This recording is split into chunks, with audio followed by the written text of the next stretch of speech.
Well, speaking of unlikable and unpopular governors, it seems only fitting that we pivot to Gavin Newsom. Ryan. I have to admit, that was a pretty mean transition. A real low blow. But the segue just felt too perfect to pass up.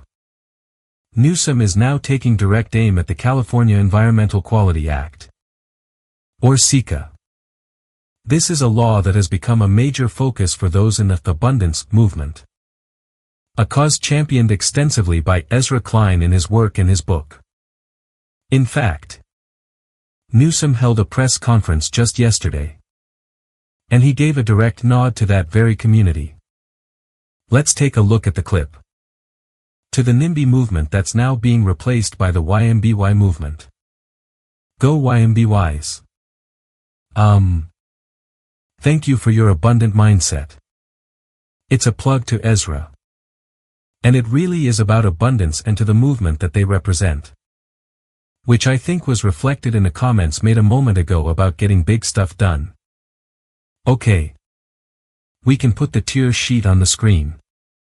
As you heard him say, he appreciates the abundant mindset of the YIMBY community. They are rolling back that landmark environmental law. As the New York Times puts it. As we mentioned, Ryan. Ezra Klein has written pretty extensively for a long time about the California Environmental Quality Act. It's become more than just a law with substantive complaints. It's become a symbol of what the abundance world is trying to change about blue state governance. This is how Klein put it in an op-ed about a year ago. Quote, laws like the California Environmental Quality Act have been used to block countless harmful projects. A faster, more streamlined process could make it easier to build solar farms and rail systems. But streamlining could also make it easier to build infrastructure that communities have reason to oppose.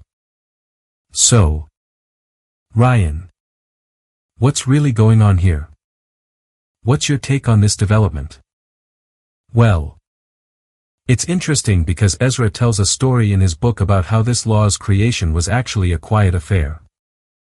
It's understood as this landmark legislation now. But like many laws, it passed without much fanfare. Nobody really understood its full implications at the time.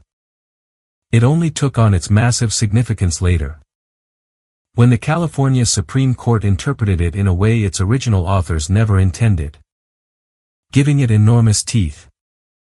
That interpretation is what allowed communities and other powerful interests to hire lawyers and effectively gum up the works, blocking all sorts of projects.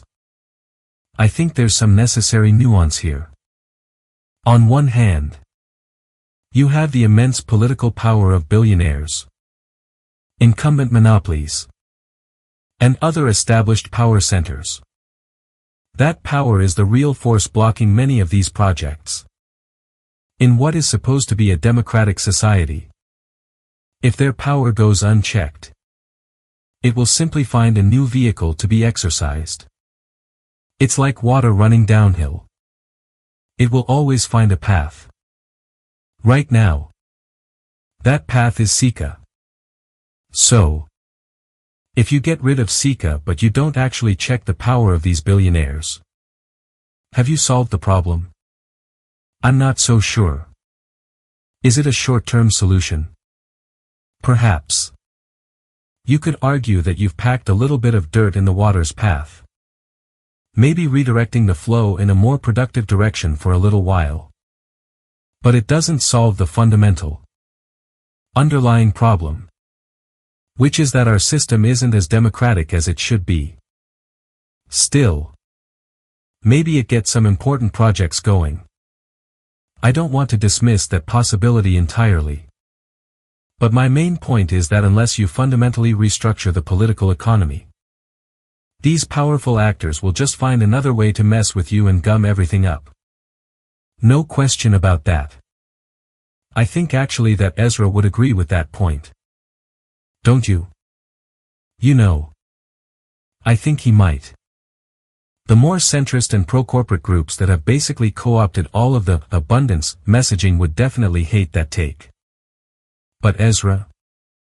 Yeah. He might. We'll have to get him back on the show and see if he does agree with that. Regardless, this is a huge win for abundance. I mean, to get a name check for yourself and your book at the signing of the repeal of this major law. That's Ezra getting real results. And his co-author. Of course. That's right. And it happened within months of the book coming out. It clearly played a significant role.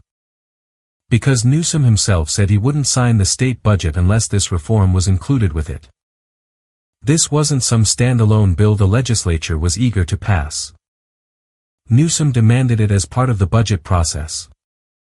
This entire saga is a fascinating case study in how ideas can translate into tangible action. And how even the most entrenched systems can begin to shift. It's a reminder that persistent, thoughtful criticism can eventually break through the noise and force those in power to respond. Whether this specific reform solves the deeper issues Ryan pointed out remains to be seen. But for a moment, it feels like a victory for a new way of thinking. It's a testament to the idea that we can, in fact, still get big things done. Discussions like these are at the heart of what we do here. We strive to go beyond the headlines and explore the complex forces shaping our world. If you appreciate this kind of in-depth analysis and want to be part of a community that values independent thought, please consider subscribing to our channel. Your support is what allows us to continue having these crucial conversations and to help build a more informed, engaged public. Thank you for watching.